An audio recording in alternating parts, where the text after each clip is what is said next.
Okay, so I just had a message there to say that the streaming isn't working, so we'll have to sort that out later. Anyway, welcome along to this masterclass about how managing energy is the key to high performance and not managing time. I'm Mike Terrell from the Motivated Business Club, and there's a few things that have led to this, mainly client work. It's important to maintain your energy if you want to create any good things in your life. So one of the things I concentrate with my clients is managing energy and not just getting down to the practicalities of doing things, making sure we're in a good state with regards to how our energy levels are.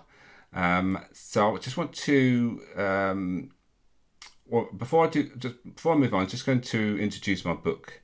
So I wrote a book all about motivation, called it Motivated. It's a reluctant leader's guide to building a business that sets you free.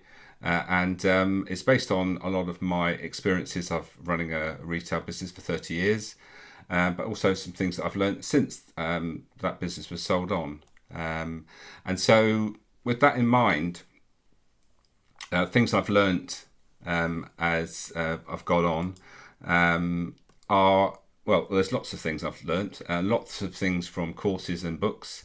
And so today's the influence mainly for I suppose you call webinar, is this book by Jim Lower and Tony Schwartz called The Power of Full Engagement.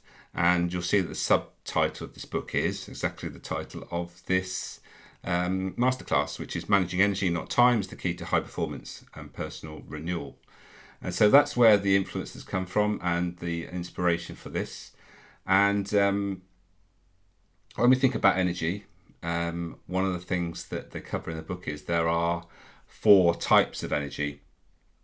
And the 4 types of energy are physical, emotional, mental, and spiritual.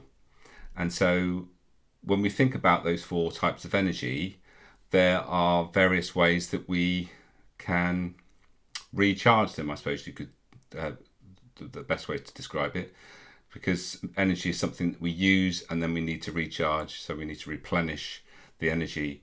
And so if we think about these 4 types of energy, how do we firstly use the energy, and then how do we re-energize ourselves in respect to each of the 4? So if we go down these 4, so basically physical energy is all about nutrition and sleep mainly. So making sure that we are not just eating any old food, we're eating food that actually looks after us and looks after our physical health. And sleep is a key element of that. It's one of the things that I wrote about in the chapter in my book, which is all about looking after yourself. Sleep is one of those key elements that we maybe don't pay enough attention to. Emotional energy, that's about, well, making sure that we're in a positive emotional state. Those things that give us that state are can be relationships, it can be things like music, and doing things that give us joy. So emotionally, if we are maintaining that, let's face it, we can be emotionally drained in many ways in respect to our work. So we've got to find a way to counterbalance that. And energy management is very much about a sort of counterbalancing things so that you are keeping it in a sort of a equilibrium, I suppose you could say. So emotional is about positive emotions. Mental is about, in many ways, so the positive psychology. There's lots of books that have been written about positive psychology and the 24 character strengths that we need to develop. And so if you're aware of what your character strengths are, then make sure they're using them. But as they're all strengths, then if we're going to improve and develop, then we need to use them all. And one of the great analogies I like in the book is that with anything, you need to use something and stretch yourself to develop that muscle. So in a physical sense, if you go to the gym, then you work your muscles, which you have sort of micro tears in your muscles, which then have to rebuild. And once they rebuild, then your muscle is stronger. So in a mental health, mental fitness sort of way, if we are challenging ourselves to do things or use character strengths that we're not used to using, then that's going to stretch us and develop us so that next time we use them, they're in a stronger state. But the spiritual one is one that most people sort of struggle with, because the spiritual, it doesn't mean spiritual in a religious way. It's about what gives us spirit. It's about what gives us energy with regards to making us feel that we are doing things that make us feel good, spiritually connected to a purpose, connected to a reason to do something, very much connected to our values, all those things, which are very intangible, but actually very important to us, and can definitely affect the way our energy levels are, either high or low. So that's a little bit about this inspiration from the book, The 4 Types of Energy. And so I'm going to mainly focus on that last one, that spiritual energy, in relation to work. And so if you are a business owner, then I think it's important that you maintain your energy and make sure that you are spiritually engaged in your work. And also then thinking about your role with regards to your team and how do you keep them motivated and engaged in their work. The sad fact of the matter is that most people are not engaged in their work. They're disengaged in many respects. I think the figure is around about 30% are engaged in their work and the rest aren't. And the most worrying thing is that 20% are actively disengaged. They're actually not only disengaged, but they're actually making it known that they are disengaged to those around them. So that means they're almost like spreading their negativity around the workplace. So it's a big problem in many respects. So we need to manage all these energies. And so, as I said, spiritual energy is the one where we're going to focus on. But before we do that, let's think about the reason why managing time is not going to get us, or managing time is going to get us to high performance. And you might have already realised this, but the problem with just managing time is that you can't make more of it. Whereas energy, you can generate more energy if you do the right things. Doesn't matter how much you do, you cannot create more time. Now you might argue as well, I can be more efficient, but that's essentially what we're talking about here. We're more efficient or effective, then we are in a state of flow and we are motivated and engaged. So the most important thing is that we can't manage the amount of time, but we can manage the way we approach that time and give it a more effective energy. And so we then become more effective and efficient and more productive. So that's the reason why we shouldn't just think about time with regard to our performance. Something to think about when you get this on your phone, this ominous indicator that the battery is low. What do? We go into a bit of a panic and try to find the nearest charger, don't we? So I want you just to spend I'm not going to spend too much time here because it's not that type of session, but I want you to think about how you can or how you do recharge your battery when it's low, and these are the type of things that come up when I ask that question in workshops and webinars. These are the answers I tend to get. So one on the left-hand side, top left-hand side, is food, and making sure that we're eating good quality food that does actually give us energy, and it doesn't. It's not the sugary stuff that claims to give us energy, but actually just gives us a spike.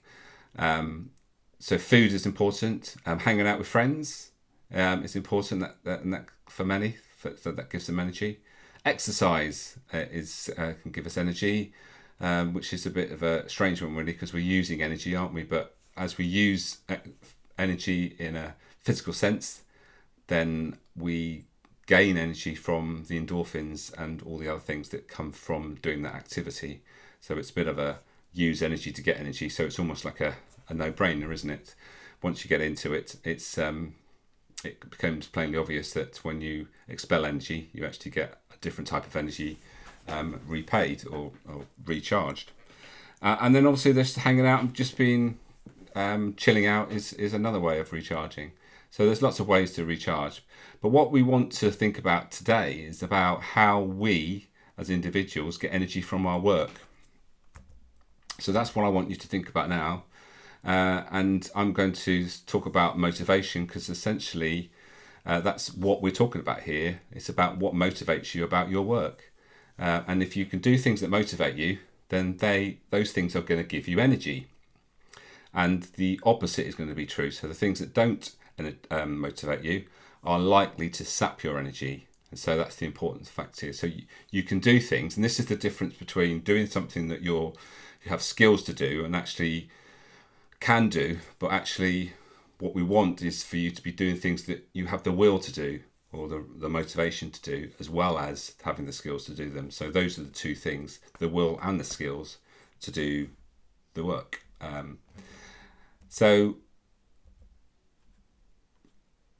before we move on, I just want to make sure we are clear about what motivation is, because there's a bit of a misunderstanding, because there are such things as motivational speakers, and people say, well, I can go and watch a motivational speaker and they can motivate me, but I'm questioning actually whether that's actually true, whether they actually can motivate us, because the reason being that motivation is the reason we do something. So you break down the word motive and action into those two things.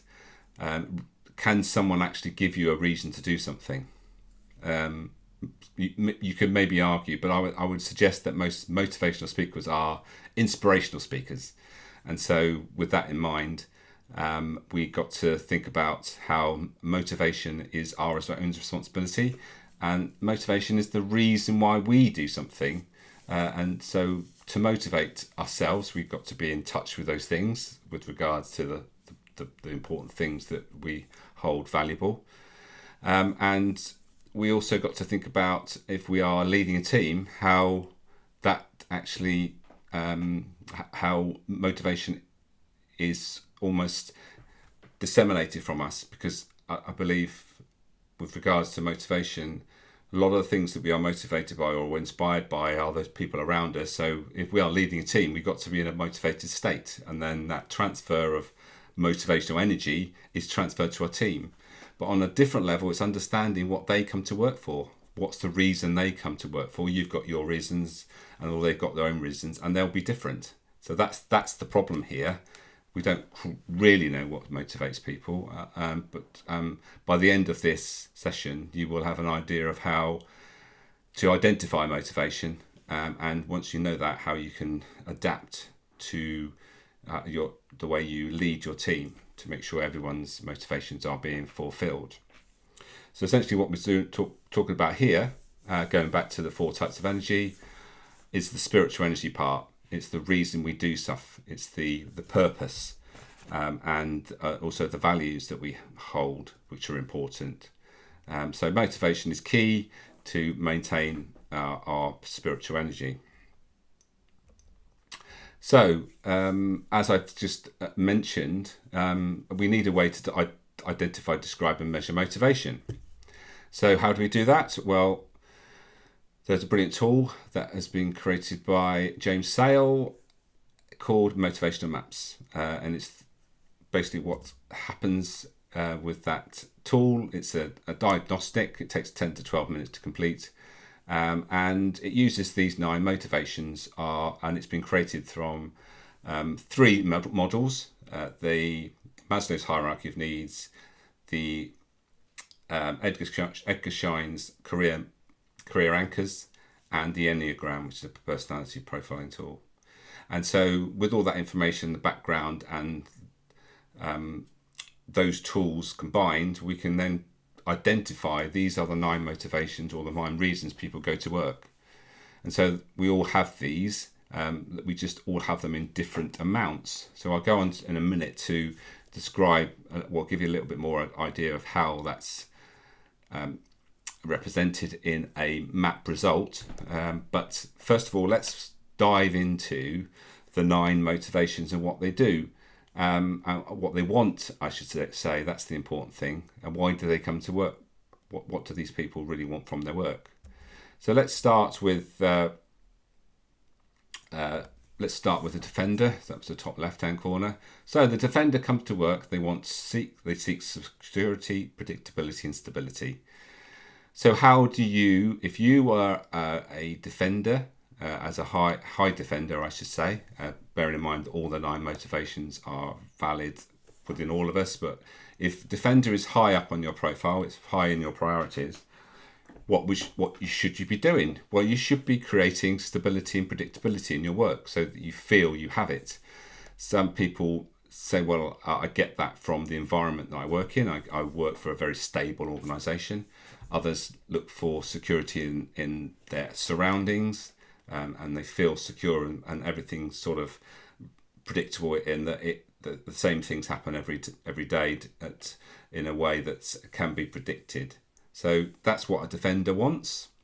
Bearing in mind, thinking about do you think you're a high defender? Do you think these things are important to you? If not, that's fine. But think about the people you work with. Do you think you work with high defenders who want those things? So start thinking about how you would lead someone that wants security in their work, and how you might communicate with them. Okay, so moving on, the friend, if you have a friend as a high in your priorities, then you seek belonging, friendship, fulfillment in your relationships at work. So if you are that person, then make sure that you are connecting with people at work. And if you're leading someone that's a friend, then make sure that you are checking in with them personally. And also maybe think about how you can introduce social activities to make sure that the friend element within the team is being fulfilled. Moving on to the star. The star seeks recognition, respect, social esteem. So how do you get that if you are a high star? Well, you need to reach out to get recognition. Some things you need to put yourself maybe in front of people. Maybe speaking is something you can get recognition for, or just doing things that you get recognised in a external way. So we're not talking about just a pat on the back here. We're talking about people recognising you, and you're getting the social esteem of being noticed. And if you're managing someone that's in the team has a high star, then make sure they get lots of recognition for what they do. Not just a pat on the back, just recognition from, so that everybody else can see that they've achieved something, and so everybody knows that they've achieved something. Okay, moving on to the director. What the director seeks power, influence, control over people and resources. So if you are a director, then make sure that you've got those things. You have power and influence, and you're using them effectively. And if you're managing someone that wants those things, then give them responsibility. Sometimes delegating is a skill that, as a leader, needs to be developed. So if you have directors in your team, high directors, they want responsibility. So they're an ideal person to offload and delegate responsibility to. The builder is about money and material satisfactions. So if you are a builder, so money is a driver for you, then make sure that you set yourself financial goals and make sure that you link them to rewards that give you material satisfaction, I would suggest. And if you're leading someone that's a high builder, then again, give them rewards that not necessarily have to be directly financial, but give them key targets, and there's a key outcome that comes from them. It might be even like a promotion in the future, or those sort of things. So connect it to a material outcome with regards to a builder. The expert is about knowledge and mastery, specialization. So if you're a high expert, and I am quite a high expert, so learning and sharing knowledge is a key thing that I like doing. And so if you're managing someone like that, make sure they have opportunities to learn, and make sure that they are using their expertise as well in their role. The creator seeks innovation and identifies with new, expressing creative potential. So this is the creative juices that every team needs. So if you are a creator, then you like new ideas and implementing new things. And if you're leading someone that's a high creator, then you need to give them the opportunities to solve problems, innovate, and bring ideas into the team. The spirit is about freedom, seeks freedom, independence, and make their own decisions. This is very much an entrepreneurial drive. Many people leave paid employment because they're high spirits. They want freedom to do the things they want to do.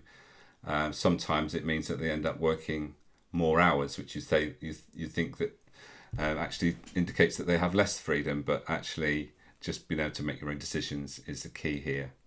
And if you're one of those, then make sure that you're managing your time. A great way to manage your time is to use a stop-start review. If you don't know what one of those is, then get in touch and I will send you a stop-start review sheet which you can use to manage your time. And if you're managing someone that's a spirit in your team, well, make sure that you're not managing their time for them. Just give them clear outcomes that you want delivered, and maybe give them a time scale, but with regards to how it's done, then leave that to them as much as you can. And then finally, the searcher seeks meaning, making a difference, providing worthwhile things. So if you are a searcher like myself, then you want to do something that makes a difference. So it's very important that you are connected to those outcomes that you create and allow to happen. So make sure you get plenty of feedback. If it's clients you need feedback from, or work colleagues, then do that. And if you're managing a high searcher, then lots of feedback, letting them know that what they're doing is making a difference. And it's not just a well done, it's a because you did this happened scenario. And so they need to be connected to the outcome that they contribute to. Some people become quite disconnected to those things. Okay, so that's the 9 motivations. As I said, they all are relevant, and this is an insight into how they are represented. This is an output from a motivational map. It's a 15-page document, and we put the 9 motivations in order, giving them a score, and you can see from left as the most important motivator down to the least important, most important down to least important. And the idea is that we focus on spending most of our time doing things that are most important to us, and that will give us energy, and spend as little time as possible doing the things that are least important to us, because they, as I mentioned earlier, are likely to drain our energy as opposed to give us energy. So there we are. That's the motivations. If you'd like to know more about my 7-step process that I have written about in the book, then you can read about it in my book, available from Amazon in paperback or in Kindle form, or you can reach out to me direct, and it's available from my website. I would gladly put one in the post to you. 7 steps is about getting the measure of your business. So M being mirror, E meaning evaluate, A is action, S is systemize, U is unify, R is review and reflect, and energize. E is for energize. And so those 7 steps, if you follow those 7 steps, I believe that is the way to create a business that will set you free. It's based on my own experiences and, as I said at the beginning, lots of other things that I've learned since running my retail business. So there we are. There's a picture of my book with a cup of coffee.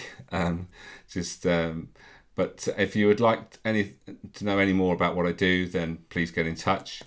And remember, managing energy is the key to your effectiveness and productivity.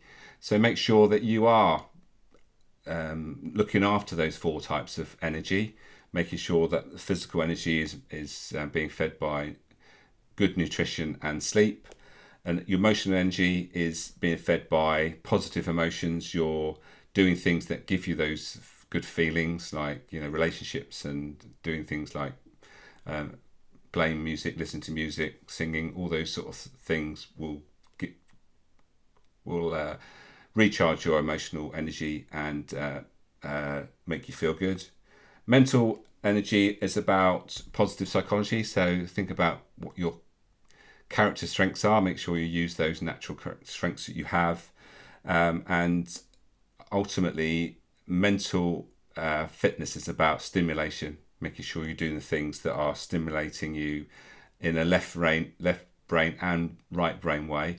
Sometimes we get stuck in one way or the other. So if you know about these things, the left brain is very much about logic, and the right brain is about more sort of creative ideas that come out of mainly when we're in a relaxed state. So remember that if you're always constantly in a stress state, then that might be blocking you and might be something that is a problem with regards to your mental energy.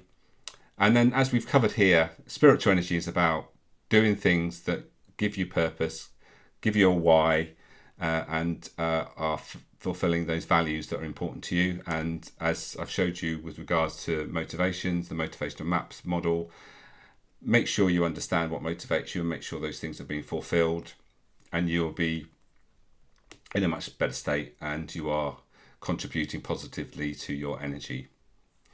Right, that's just about it. There's my book again, so you know what it looks like. If you do get to read it, then I would love to have some feedback, and don't hesitate to get in touch if you'd like to have a chat about anything that I can help you with. It'd be great to connect. So for now, thanks for joining me, and until the next time, bid you farewell. Have a great day, and see you all very soon.